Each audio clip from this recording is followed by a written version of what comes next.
Hello guys, welcome to my YouTube channel.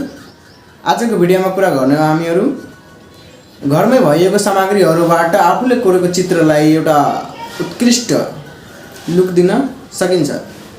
त्यही भएर हामीहरू आजको भिडियोमा ढिलो नगरिकन अनि कसरी राम्रो एउटा फ्रेम बनाउने अनि फ्रेममाथि कसरी चित्रलाई टाँसिने।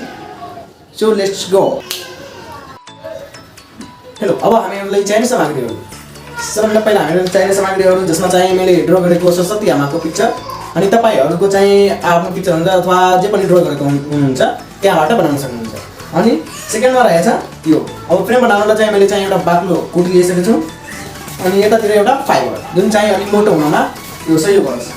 अनि यतातिर भनेको यो डबल साइडेड टेप अनि अर्कै अलिक चम्किलो खालेको दुईवटा टेप जुन चाहिँ साइडमा राम्रो लुक दिने गर्छ। अनि फेरि चाहिँ हाम्रो एउटा फेभिकल अनि अर्कै क्याची। अब यसको सहायताबाट हामीहरू चाहिँ फ्रेम बनाउन गइरहेको। अब हामीहरूलाई हाम्रो चाहिँ चित्र बमोजी जति चाहिन्छ त्यति एक कुटलाई चाहिँ काट्नुपर्छ। अब जतिको चित्र हुन्छ त्यति साइजको नै यसलाई काट्नुपर्छ, जसले गर्दा अनि नत्र ठुलो होस् नत्र सानो होस्, किनभने फ्रेम चाहिँ एकुरेट चाहिन्छ हामीहरूलाई। अनि यता मैले बल पेनले चाहिँ मार्क लगाइराखेको।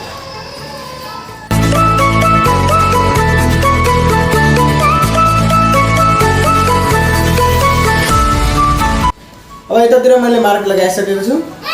अब यसलाई जतिमा मार्क लागेको छ त्यतिमा नै काट्नु छ।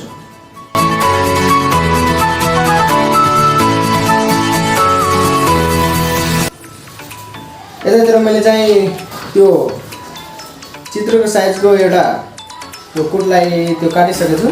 एउटा हामीहरूलाई अझै चाहिन्छ सेम यही साइजको। हो यसमा पनि चाहिँ मार्क लगाउने हो, फेरि सेम प्रोसेसले काट्ने हो। यसमा पनि मार्क लागिसकेको छ, अब यसलाई काट्नुपर्छ।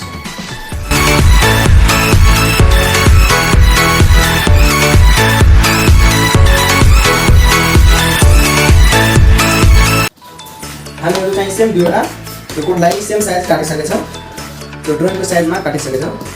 अब हामीहरूलाई चाहिँ एउटा फाइबर चाहिन्छ सेम साइजको, जसले गर्दा अलिक बाक्लो हुनमा मद्दत गरोस्।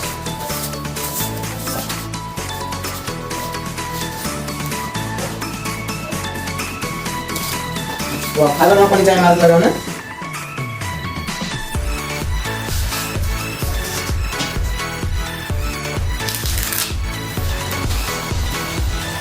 अब फाइबरले चाहिँ यतिको साइडले सेम साइजमा काट्ने।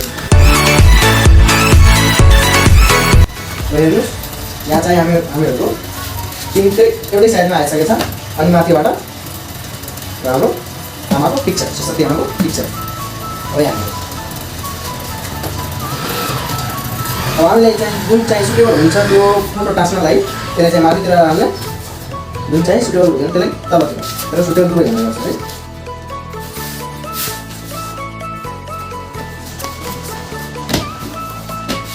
अब फेरि कलको मद्दतले हामी यसलाई यो दुवै कुटमा चाहिँ टाँसिदिउँ।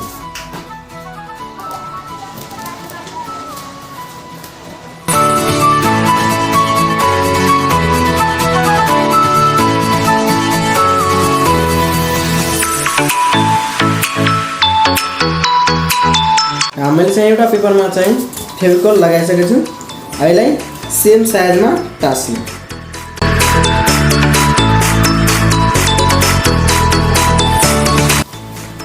सेम प्रोसेस हामी चाहिँ यसलाई पनि माथिबाट फेभिकलको मद्दतले टाँस्ने हो।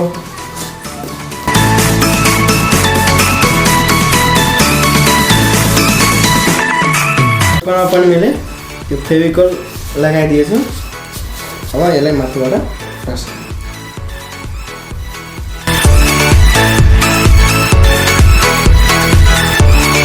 अब जुन ठाउँमा हाम्रो चाहिँ प्लेन सर्फेस हेरिन्छ त्यहाँनिर हामी के गर्ने, आफ्नो ड्रइङलाई टाँस्ने माथिबाट।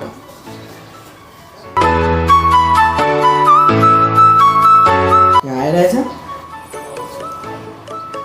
सेम यस्तै गरेर हामी चाहिँ टाँस्नुपर्छ।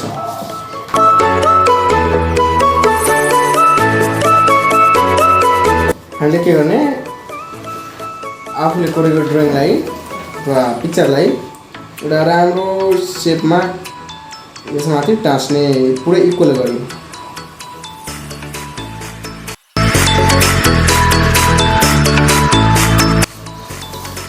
हाम्रो चाहिँ फ्रेम अब तयार हुन गइराखेको। यसमा मात्र अब डिजाइनिङको लागि मैले भने थिएँ अनि चम्किलो खालको कुनै टेप साट्नुपर्छ।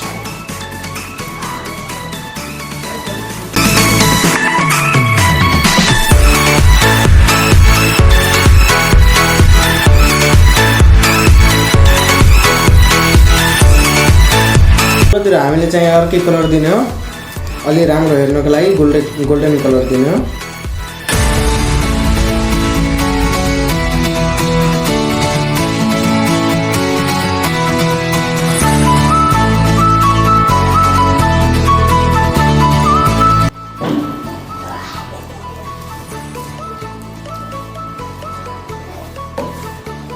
हाम्रो फ्रेम अब बनेर रेडी भइसकेको छ। तपाईहरु हेर्नुहुन्छ राम्रो लुक दिइरहेछ। तपाईहरु पनि आफ्नो घरमै भएको सामानले एउटा राम्रो लुक भएको फोटो फ्रेम बनाएर अनि त्यसमा फोटो राखेर त्यो ड्रइङ राखेर अनि वालमा टाँस्न सक्नुहुन्छ। मैले चाहिँ वालमा टाँस्नको लागि डबल साइडेड टेपको युज गर्छु। यतातिर छ डबल साइडेड टेप।